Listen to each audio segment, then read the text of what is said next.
I'm sorry for your son. You ruined everything! Why did he die?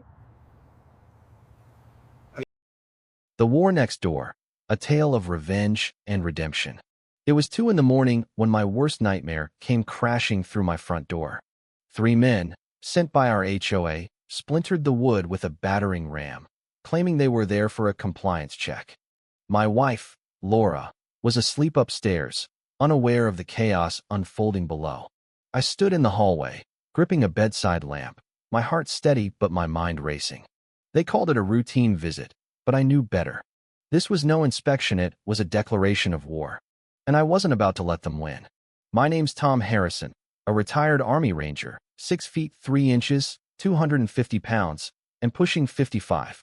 After 2 decades of dodging bullets in deserts halfway across the globe, all I wanted was peace. Laura and I found it in our single-story ranch house on 2 acres of land, just outside a cookie-cutter subdivision in a quiet Virginia suburb. The house wasn't much, but it was our sanctuary built with sweat, savings, and love. Laura, a nurse with a heart bigger than the state, had pulled me out of the darkness when I came home haunted by ghosts. Together, we'd built a life, complete with a garden of roses and a 1969 Chevy Camaro I'd been restoring in memory of my dad. That peace was shattered one sunny Saturday when a tow truck growled into my driveway, its yellow lights flashing like a predator's eyes. I was in the garage, polishing the Camaro's chrome, when I heard the diesel engine. Wiping my hands on a rag, I stepped out in my red work shirt, sleeves rolled up, and saw a burly driver with a neck like a tree trunk fiddling with the tow lift. "Can I help you?" I asked, keeping my voice calm but firm. He barely looked at me. "Got a call to pick this up. HOA violation," he grunted, pointing at my car. He waved a piece of paper, citing some obscure rule. No vehicle older than 10 years could be parked in public view. My Camaro, parked on my property, was suddenly an eyesore. I knew who was behind this: Margaret Wells, the HOA president, a woman who thrived on control and misery. This wasn't about rules. It was about power. I stepped between him and the car, crossing my arms. "There's been a mistake. You're not taking it." He tried to puff himself up, but I just stood there, a wall of calm menace. He saw something in my eyes, years of facing down worse threats than him, and backed off, muttering into his radio. A sharp female voice crackled back. "Margaret, tell him the sheriff's on the way," she snapped. The driver hesitated, then climbed back into his truck and drove off, tires spitting gravel. Laura came out with a plate of cookies, worry etched on her face. "What's going on, Tom?" she asked. I gave her a reassuring smile. "Just a little neighborhood spat, honey. Go back inside." But as I watched her retreat, a cold knot formed in my gut. This was just the beginning. Margaret Wells wasn't just a busybody. She was a predator in pearls. She'd taken over the HOA like a dictator, turning our friendly neighborhood into a surveillance state. What used to be backyard barbecues and shared recipes became a minefield of fines and violations. Grass too high? $25. Wind chimes too loud? 15. Our welcome mat was a crime worth another 25. It was petty, but it worked. Laura and I felt like prisoners in our own home, watched from Margaret's window across the street. Our neighbor, Eddie, a retired mechanic with a conspiracy streak and a poodle named Sergeant, tried to help in his way. "She's got listening devices in the hydrangeas, Tom," he whispered one evening, waving a homemade gadget. I humored him, but his loyalty was real, and I'd need it soon. Margaret's attacks escalated. She spread lies, telling neighbors I'd mocked their homes or that Laura had insulted their paint choices. Friends we'd grilled burgers with started avoiding us, their smiles tight and nervous. Then came the real blow: a letter from the state nursing board, accusing Laura of stealing medication and working under the influence. It was anonymous, but it reeked of Margaret's handiwork. Laura, the most dedicated nurse I'd ever known, was devastated. Her career, her reputation, everything she'd built was at stake. I hired a lawyer, Susan Carter, who saw through the tactic immediately. "This is harassment meant to break you," she said. "We'll fight it, but it'll cost time and money." I didn't care about the cost. I cared about Laura, and I was done playing defense. I started digging into Margaret's life like I was back on a mission. Public records revealed oddities. Her house was bought in cash, well above market value, and HOA funds were disappearing into shadowy accounts. Her husband, Harold, was a quiet man always trailing her like a shadow. But something was off. I tailed her, noting her routine's grocery store on Mondays, dry cleaner on Tuesdays, and mysterious trips to an office park on Wednesdays and Fridays. She'd stay for exactly an hour, no more, no less. Eddie became my unlikely ally.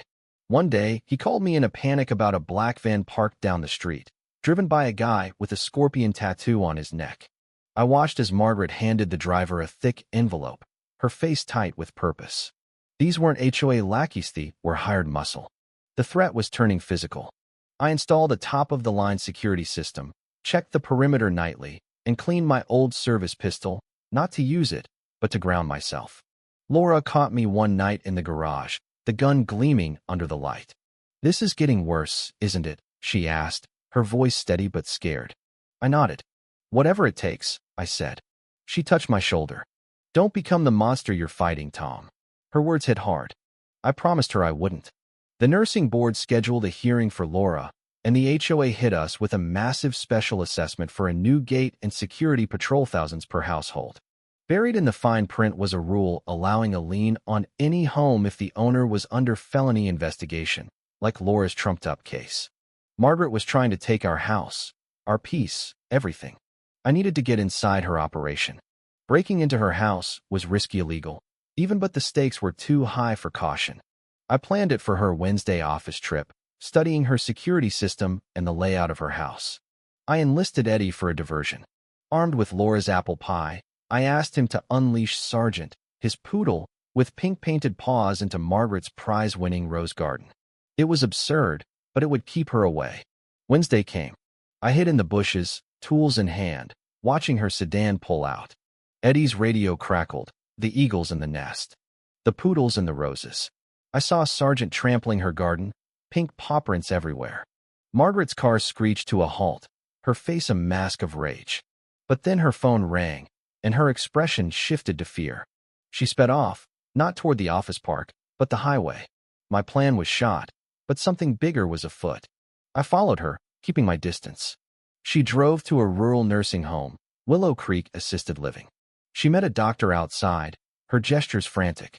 I waited until she left, then approached the front desk with a disarming smile. "I'm looking for a friend of my mom's, Margaret Wells," I said. The nurse's response stopped me cold. She was here visiting her husband, Harold. He's been here 5 years with advanced Alzheimer's. If Harold were here, who was the man living with Margaret? The ground shifted beneath me. This wasn't just about HOA tyranny. Margaret was living a lie, and I'd stumbled into something far darker. The man in her house was an imposter. I drove home, my mind reeling. Laura listened as I spilled everything. "She's using a fake husband to control his assets," Laura said, piecing it together. "And funding her war against us." It made sense, but it wasn't enough. Why us? Why this obsession? I had 2 choices: go to the police with what I knew or use it to blackmail her. The soldier in me wanted the quick, dirty win, but Laura's words echoed. "Don't become the monster." I chose the harder path, building an airtight case to take her down legally. I sent a bouquet of lilies to Willow Creek, addressed to Harold Wells. "Get well soon," from a concerned neighbor. It was a shot across the bow, letting her know I was onto her. 2 days later, her response came, not a letter, but a battering ram at 2 a.m. The alarm screamed as I grabbed the bedside lamp and told Laura to lock the door and call 911. I flicked on the hallway lights, blinding the intruders as they burst through the splintered door. The first had a crowbar, the second, a scorpion tattoo I recognized from the van. I moved fast, swinging the lamp into the first man's shoulder, then kneed his solar plexus. He crumpled. The second lunged, but I ducked his wild punch, drove my palm into his nose, and slammed him into the wall. The third hesitated at the door. I hooked his ankle with the crowbar, sending him crashing down. I duct-taped them wrists to Anclisa's sirens wailed. Laura was safe, on the phone with 911. The police arrived, professional and efficient. I gave my statement: home invasion, self-defense. The evidence was clear: broken door, masked men, my unscathed condition. Margaret watched from across the street, her face a mask of fury. I leaned close to the scorpion-tattooed thug as they cuffed him. Tell Margaret she sent you to the wrong house, I whispered. Next time, they won't walk out. The police were impressed, but I had no hard proof tying Margaret to the attack. Detective Ryan, a sharp major crimes investigator, sensed it wasn't random. You got enemies? He asked. I mentioned Margaret and the HOA harassment, planting a seed without revealing everything. Eddie, still clutching Sargent, approached me later with a crumpled article from a North Carolina paper near Fort Bragg. It was about a soldier, Private Daniel Wells, killed in Afghanistan. His mother, Margaret, was quoted, grieving. The name hit me like a sniper's bullet. Farah Province, a botched mission I'd led. Daniel, a brave 19-year-old, had died under my command, caught in a sniper's crosshairs. I wrote the letter to his mother, saying he was a hero, but never the truth that I'd questioned the mission, that I felt responsible. It all clicked. Margaret hadn't moved here by chance. She'd hunted me down, built a persona fake husband, HOA power to destroy my life as revenge for her son's death. The violations, the attack on Laura, the hired thug sit was all to make me feel the helplessness she'd felt. The HOA annual meeting was my battlefield. I identified the fake herald as James Carter, a washed-up actor with gambling debts. I rallied the neighbors, stoking their anger over the crippling assessment. The community center was packed, tension thick as Margaret sat at the head table, James fidgeting beside her. She started her polished speech about security, but the crowd was restless. I stood. I have a question, I said, walking forward. Why did you hire men to break into my house? I tossed the police report and mugshots onto the table. Gasps erupted. Margaret hissed, baseless accusations. I turned to James. Tell us, James Carter. Did she use your debts to make you play her husband? James froze, trembling as Margaret gripped his arm. The crowd turned hostile. But I wasn't done. This isn't about rules, Margaret, I said, my voice softening. This is about Farah Province. About your son, Daniel. I pulled a faded photo of Daniel, grinning beside me, from my wallet and placed it before her. He was a good kid. Brave. I've carried this guilt for 10 years. I'm sorry. Margaret's mask shattered. Tears streamed down her face as she stared at her son's smile. A sob broke free, raw and wrenching. The room fell silent, witnessing a mother's grief laid bare. Her war was over, undone by truth and compassion. The meeting dissolved. James was arrested for fraud. Margaret moved out a week later, a broken figure carrying boxes to a truck. I approached her before she left. I'm sorry for your loss, I said. She nodded faintly and drove away. The HOA was reformed, and the assessment was canceled. Neighbors reclaimed their freedom basketball hoops went up, houses got colorful trim. Eddie declared victory over the Scorpion Syndicate, promoting sergeant to general. Laura and I rebuilt our peace, stronger for it. But the real victory wasn't destroying Margaret. It was understanding her pain and choosing compassion over vengeance. I'd faced my ghosts and found that the truest defense isn't forcing its truth. What do you think? Was I right to confront Margaret with the truth, or should I have fought fire with fire? How far would you go to protect your home? And where do you draw the line between justice and revenge? Share your thoughts in the comments below. Let's talk about facing injustice and whether violence ever solves it.